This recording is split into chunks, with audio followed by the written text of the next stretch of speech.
ही संकल्प चलती है।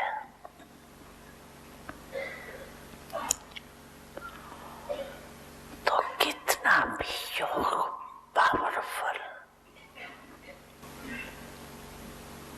चाहती है, होता है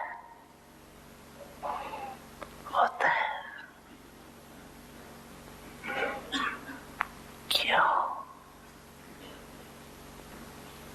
शराबी अंश मात्र संकल्प में भी किसी प्रकार की अपवित्रता है। तो जहाँ अपवित्रता का अंश है,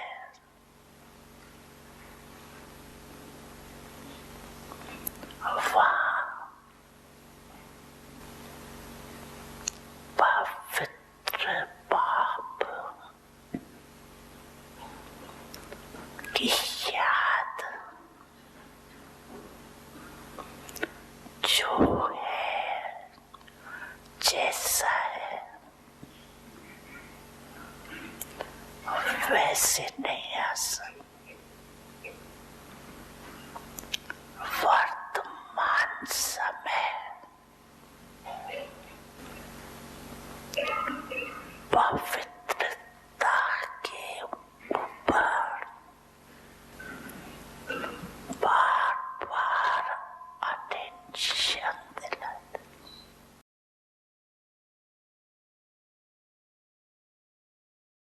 ओम शांति।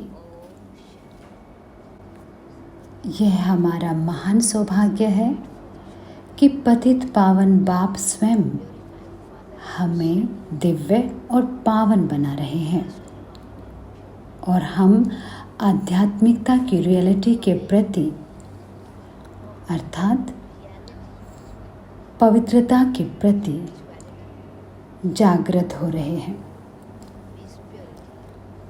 पवित्रता के कारण ही देवताओं की पूजा होती है, क्योंकि जो केवल ब्रह्मचर्य का पालन करते हैं उन्हें संत कहते हैं, उन्हें महान समझा जाता है। लेकिन पवित्रता की महानता केवल शारीरिक अनुशासन तक नहीं है, लेकिन वास्तव में पवित्रता की महानता तब है जब हम पवित्रता की सूक्ष्मता का अभ्यास करते हैं। सूक्ष्मता वास्तव में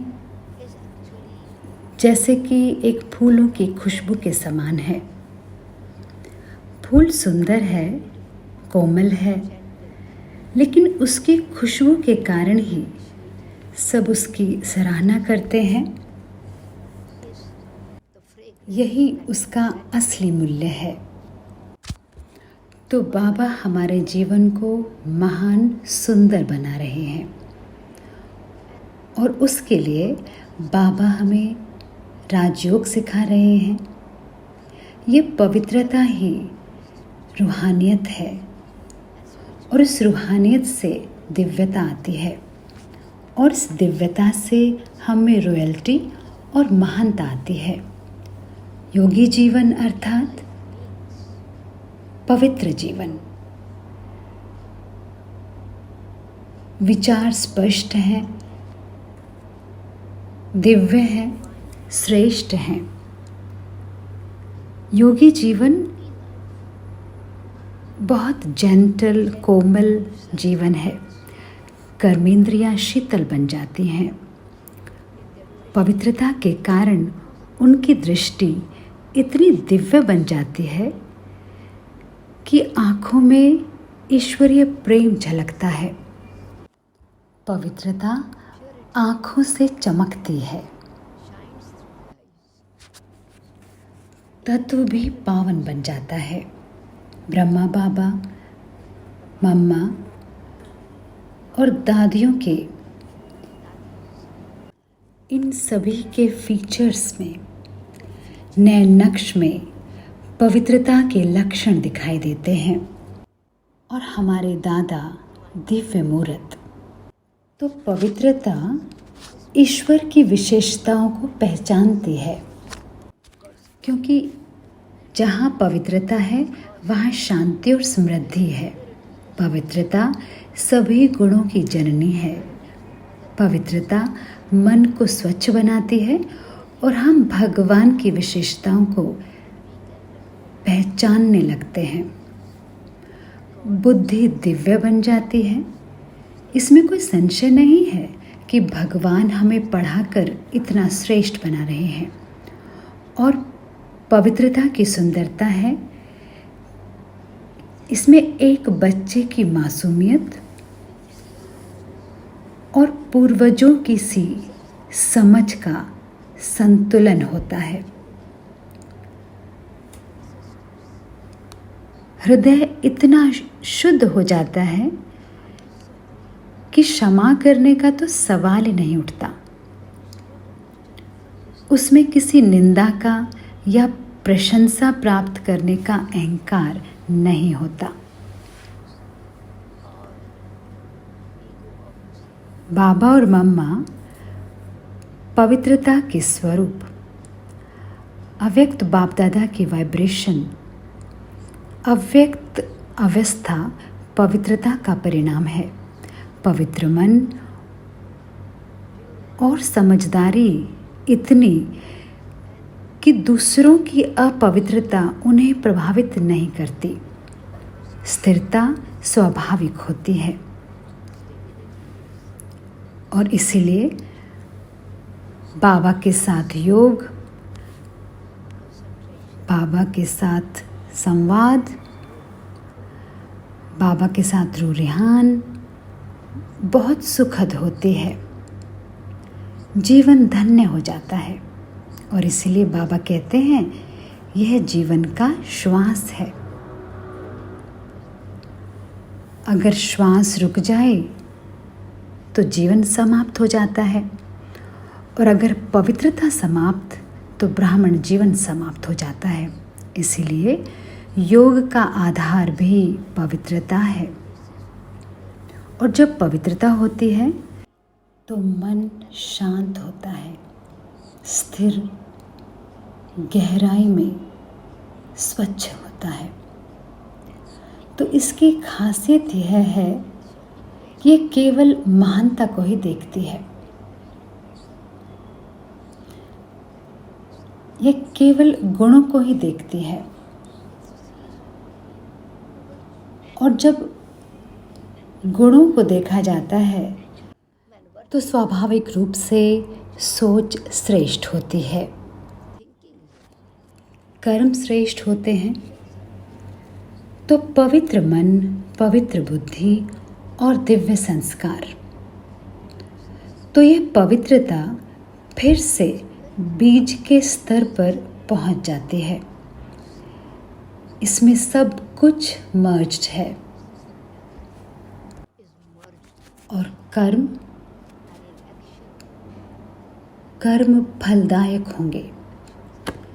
सोच भी इतनी पवित्र हो जाती है कि इससे वाइब्रेशन फैलने लगते हैं। जैसे बाबा कहते हैं कि मैं तुम्हें रूहे गुलाब बनाता हूँ और बाबा रूहे गुलाब का बगीचा तैयार कर रहे हैं, गार्डन ऑफ अल्लाह। तो इस सोच और स्मृति के कारण कि मैं आत्मा हूँ, आप आत्मा हैं, मैं शांत स्वरूप पवित्र आत्मा हूँ, आप शांत स्वरूप पवित्र आत्मा है।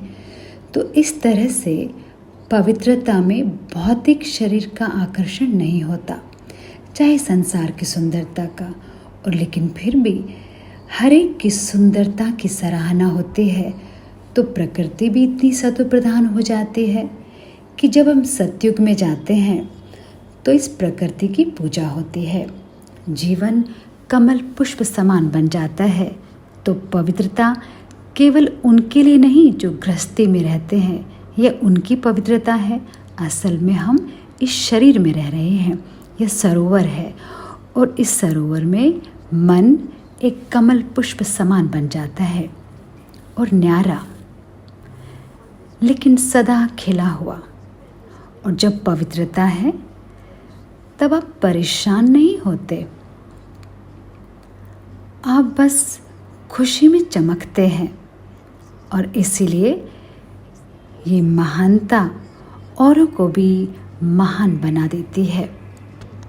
और पवित्रता अर्थात एक योगी की अंतिम अवस्था, एक योगी की संपूर्ण अवस्था। और यह मम्मा की अवस्था थी, यह बाबा की अवस्था थी। ग्रेट ग्रेट ग्रेट ग्रैंडफादर बहुत बहुत बहुत ग्रेट बन गए पवित्रता की भव्यता के कारण।